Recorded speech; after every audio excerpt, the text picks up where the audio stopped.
काकर साहब, आप ट्रांसपोर्टर हैं, आप तो एक लीगल तरीके से एक कानूनी तरीके से अपना कारोबार कर रहे हैं, अपना काम कर रहे हैं।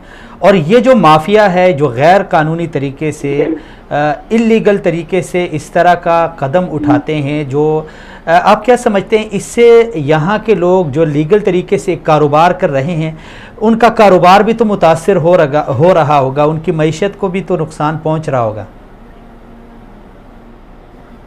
यकीनन ये हर तरफ से नुकसान है। मतलब ये हुकूमत को टैक्स की मद में भी जो लीगल वो करते हैं उसको भी नुकसान है। हम उस ट्रांसपोर्टर यहाँ पे बलूचिस्तान की मैंने कहा ना कि यहाँ पे दूसरा बड़ा रोजगार है। यहाँ पे 1 लाख से ज्यादा ट्रक है, उसमें से मतलब 7-8 लाख खानदान जो है ना वो इसी ट्रकों से हमारे कारोबार तबाह है। ताजर जो है ना वो जो लीगल काम कर चाहते हैं, क्योंकि जब आसानी होती है गैर कानूनी इन लीगल चीजों की तो लीगल वो उसकी तरफ नहीं आते हैं, तो और नुकसान है, इसी तरह इंसानी जिंदगियों का नुकसान है।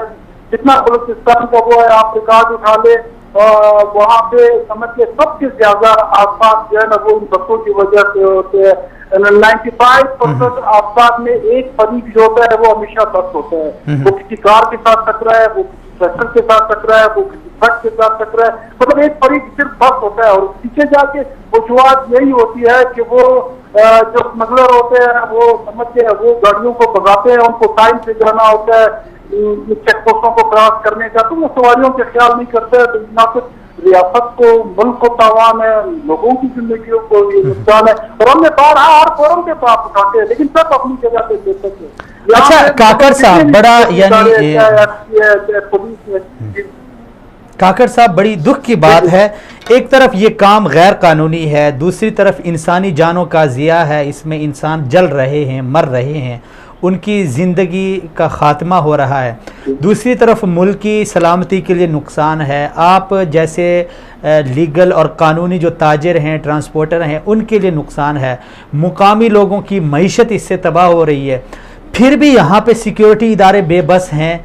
यानी इतने सारे नुकसानात को अगर मद्देनज़र रखा जाए तो होना ये चाहिए था कि ये काम बंद हो जाए, लेकिन फिर भी ये चल रहा है और जो कानूनी लोग हैं वो फरियाद कुना हैं। आप क्या समझते हैं इसके पीछे कोई बड़ा हाथ हो सकता है? क्या हो सकता है? कोई बड़ा हाथ हो सकता है, वरना ये इस तरह कैसे मुमकिन है? यानी कैसे मुमकिन है कि इतने सारे नुकसानात हैं, मुल्क की सलामती के लिए नुकसान है, मईशत के लिए नुकसान है, मुकामी लोगों की मईशत तबाह हो रही है, फिर भी सिक्योरिटी इदारे इनके आगे बेबस हैं।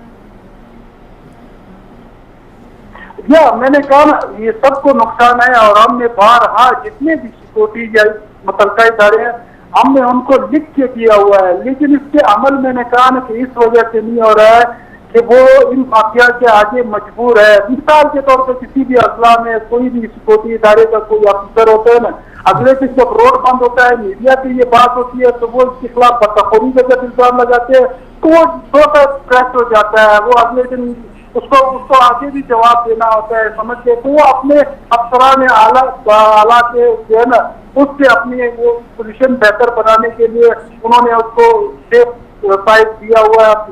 तो ये वो भी मजबूर है, उसके अलावा काम तक की जो है ना हमने ये बात पहुंचाई है, लेकिन फिर भी बेबस है। कोई भी हुकूमत चाहे सूबाई हुकूमत हो चाहे सिक्योरिटी इदारे हो, हमने हर एक तक बात पहुंचाई है, लेकिन आज अभी तक तो ये बिल्कुल नाकाम है। आज भी आप जो बसें निकलते हैं, कोई भी बस आप उठा ले जो रूट पे चल रहे होते हैं ना, उस सब में लाखों करोड़ों रुपए का माल हो रहा है।